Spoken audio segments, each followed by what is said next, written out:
Baik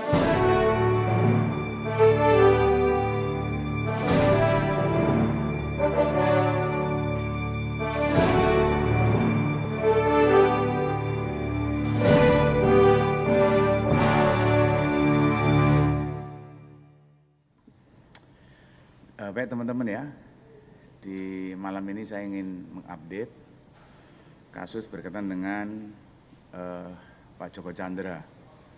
Jadi malam ini saya akan mengupdate berkaitan dengan penetapan tersangka Saudari Anita Dewi Akulopaking. Jadi kita penyidik sudah memeriksa sekitar 23 saksi, 20 saksi itu ada di Jakarta, dan kemudian 3 saksi ada di Pontianak. Di keseluruhan saksi ada 23. Kemudian kita juga ada barang bukti yang sudah kita amankan, yaitu surat jalan, kemudian juga ada surat keterangan pemeriksaan COVID, ya, dan juga ada surat rekom kesehatan itu, yang semuanya adalah atas nama JST dan atas nama ADK itu. Dan kemudian juga ada surat dari Kejaksaan Agung kepada Barreskrim berkaitan tentang status hukum daripada Joko Chandra. Kemudian pasal yang disampaikan, diterapkan adalah pasal 263 ayat 2 KUHP, ya, yaitu barang siapa dengan sengaja memakai surat palsu atau yang dipalsukan seolah-olah sejati jika di pemakaian surat itu dapat menimbulkan kerugian. Dan juga kita kenakan pasal 223 KUHP, yaitu barang siapa dengan melepas atau memberi pertolongan ketika meloloskan diri kepada orang yang ditahan atas perintah penguasa umum atas putusan atau ketetapan hakim. Ya, ini. Di pasal ini yang dipersangkakan.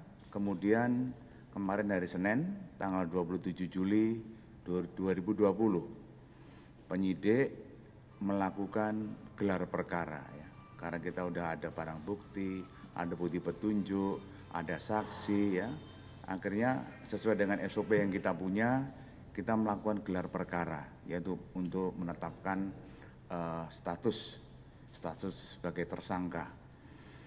Jadi dalam gelar perkara itu penyidik menghadirkan dari Itwasum, ya, kemudian dari Biro Wasidik Barreskrim, kemudian dari Divpropam, dan kemudian dari Divkum, ya, Polri, dan kemudian penyidik itu sendiri, yang semuanya melaksanakan gelar perkara. Dari hasil gelar perkara tersebut di hari Senin tanggal 27 Juli, bahwa hasil kesimpulannya adalah menaikkan status, ya, status Saudari Anita Dewi Akulopaking menjadi tersangka, ya, tersangka. Itu teman-teman yang bisa kami sampaikan berkaitan dengan update daripada kasus Joko Chandra. Ya. Pak, Anita Akulopaking sendiri nanti bakal diperiksa sebagai tersangka ini kapan dan apakah akan dilakukan upaya penahanan? Ya, rencana akan dipanggil besok, ya, oleh penyidik, dan mengenai masalah penahanan adalah kewenangan daripada penyidik. Nanti penyidik yang akan melaksanakan apakah itu akan dilakukan penahanan atau tidak, ya, itu kewenangan penyidik. Oke. Pak, kalau misalnya dari yang Brigjen Prasetyo mungkin untuk menegaskan, ya Pak, itu motifnya dia memberi bantuan itu gimana sih Pak? Ya, tadi sudah saya sampaikan bahwa untuk sementara ini, ya, yang bersangkutan menyampaikan bahwa dia hanya sifatnya menolong saja. Tapi kita kan belum selesai dalam pemeriksaan terhadap tersangka BJPPU, karena sudah status tersangka dan sekarang sudah dalam pemeriksaan dan belum selesai. Untuk sementara itu, dan itu bisa kembang, bisa. Nanti kita lihat daripada hasil pemeriksaan, apakah nanti ada motif yang berkembang di sana di dalam pemeriksaan. Tapi untuk sementara ini adalah dia karena sudah kenal dan dia berniatnya untuk menolong saja, ya. Gitu. Oke, terima kasih, ya. Apa?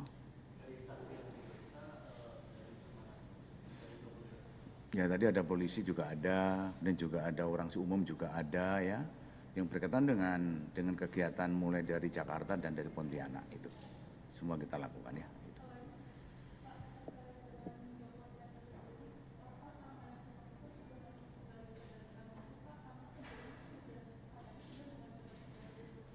Ya, kemarin kan dari kejaksaan sudah mengajukan ke kepolisian ya, terutama di Ubinter, di ZNCP. Ya tentunya kan ada beberapa persyaratan yang harus diberikan ya. Dan kemudian saya belum ngecek juga ke Ubinter apakah sudah lengkap. Kalau sudah lengkap nanti akan digelarkan ya. Dan nanti mungkin akan setelah misalnya ditetapkan, nanti misalnya sudah lengkap persyaratannya, nanti dari ZNCP perwakilan Indonesia akan mengirimkan ke Mabes Interpol di Lyon sana, di sana ya. Gimana? Suratnya itu dikirimkan untuk apa? Ya kan apa namanya ya, ada beberapa minggu yang lalu sudah kita terima, tapi ada kelengkapan yang kurang ya. Oke. Oke. Misalnya untuk yang kabar Irjen Bonaparte, Napoleon Bonaparte sama satu lagi itu yang Brigjen Nugroho itu gimana Pak? Ya itu dari Propam belum selesai ya. Masih. Ya betul. Oke, makasih teman-teman. Selamat malam ya. Ya. Saya pasang lagi nih, jangan salah nanti. Nah, ini. Oke, makasih ya.